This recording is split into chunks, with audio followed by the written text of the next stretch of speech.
Hey, reading more about the new president of Botswana, trying to understand him, trying to understand his thought process, I get inspired and motivated day in, day out, the more I listen to him.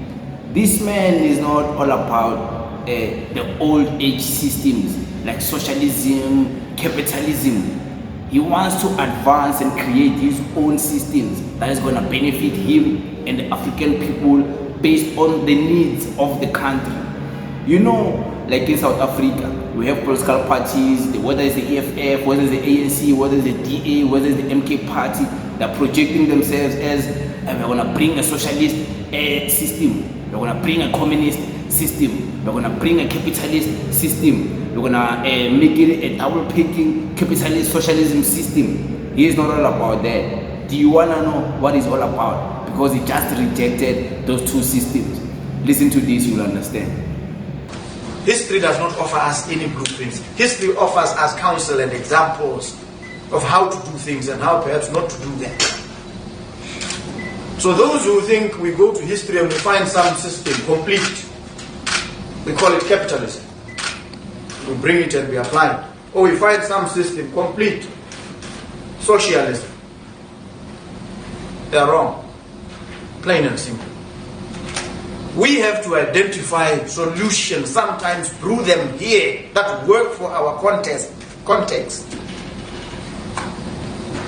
It is important for us to appreciate this, so that our competition is not about plundering the libraries to find what Karl Marx says in Das Kapital Volume 3, or what Lenin says in What is to be Done. No, we read these because, as the authors themselves said, these are but guides to action, not dogma. So the dogmatic approach of thinking, this is socialism, this is capitalism, and so this one is socialist, this one is capitalist, we are all here. And if you want to label me at any point in ideological terms, I belong to the social innovation movement. I want to create, I want to reimagine. And that Italian philosopher Giambattista Vico says we can reimagine society because we created it. Society is an artifact. We create things and then we become prisoners and we think they can't be changed. We change them. And we can change them any which way, depending on whether it works for us, works for our people. And it need not be the same thing that anybody else is doing. This is the problem that the BDP faces. What they inherited, they can only tinker with at the margins. No. We want solutions that work for our people, for our country. And when we get into this terrain, you realize you must approach it with an open mind. There are no blueprints. We will sit, we will quarrel over things, and we will resolve them. We will strike compromises here and there, and we will proceed. When we realize this is not the right way, we will change course. This is what politics is about. It's not that narrow understanding of it's either reformist or revolutionary. Revolutionary meaning replacing wholesale something with something totally different and complete. Politics is more dynamic, more interesting, more engaging than that. And we need to rescue politics from this caricature that it has been placed in. So this is the platform, folks. And so it means none of us hold the wisdom.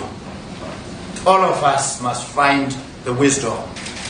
And when we approach the task of finding that wisdom, that truth, we are all humble seekers after the truth. All of us. How can we not be humble when we are seeking after the truth? This is the whole idea. You just listen to him, right? Look, man, what he's saying is very powerful. It's powerful because it's talking about there's a lot to learn from the past, from history. Lessons, learn a lot of things, you know.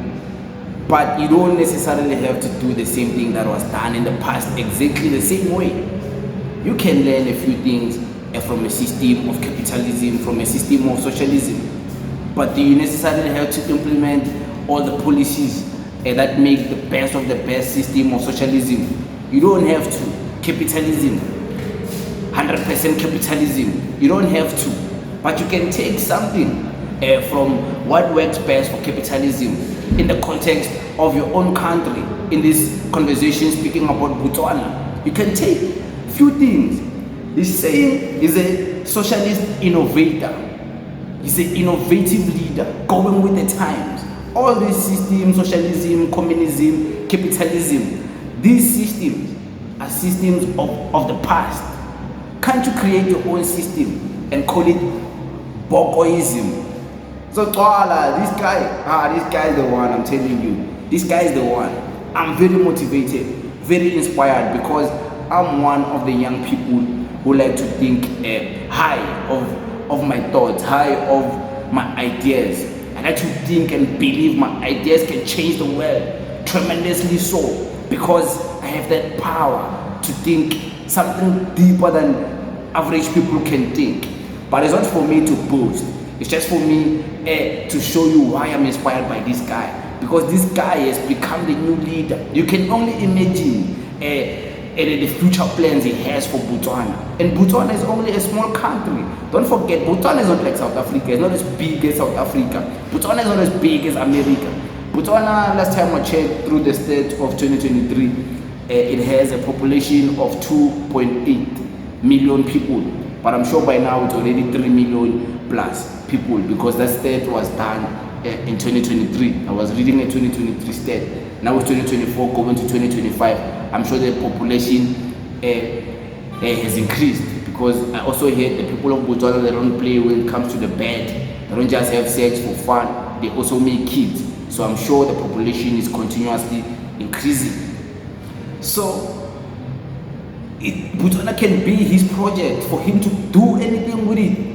Of course, not do anything to harm the people, not do anything against the will of the people, to do something to benefit everyone. Remember, Botswana is benefiting from the minerals, from their mines. They are benefiting, they own the resources. Of course, they don't own 100% of it, but they own majority of it. Last time I checked, I think it was 50-something% of the minerals they have, or maybe less. I don't remember, you'll forgive me for that, but they do own, they benefit from their minerals. The minerals, when they're mined and taken out there and sold to the world, it comes back and benefits the people of Botswana. That's why universities of Botswana, or students of Botswana, wherever, all over the place, even the ones who are coming from Botswana learning in universities in South Africa, they're benefiting a lot.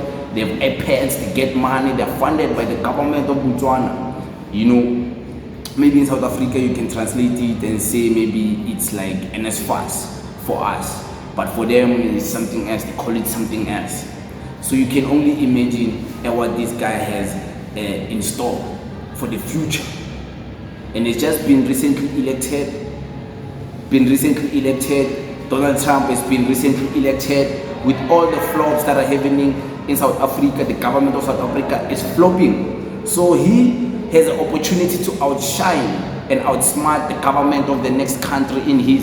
He has an opportunity as a young leader to outshine the new administration of ZANU-PF, the continued one of Mnangagwa. There's so many protests in Mozambique.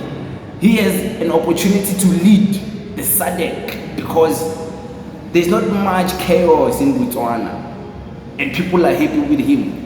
But in South Africa, people are not happy with the government. In Zimbabwe, people are not happy with the government. But at least his neighbor in Namibia, they are also somewhat happy with the new government. But it is what it is. You can only hope at the best for this man. Thank you very much.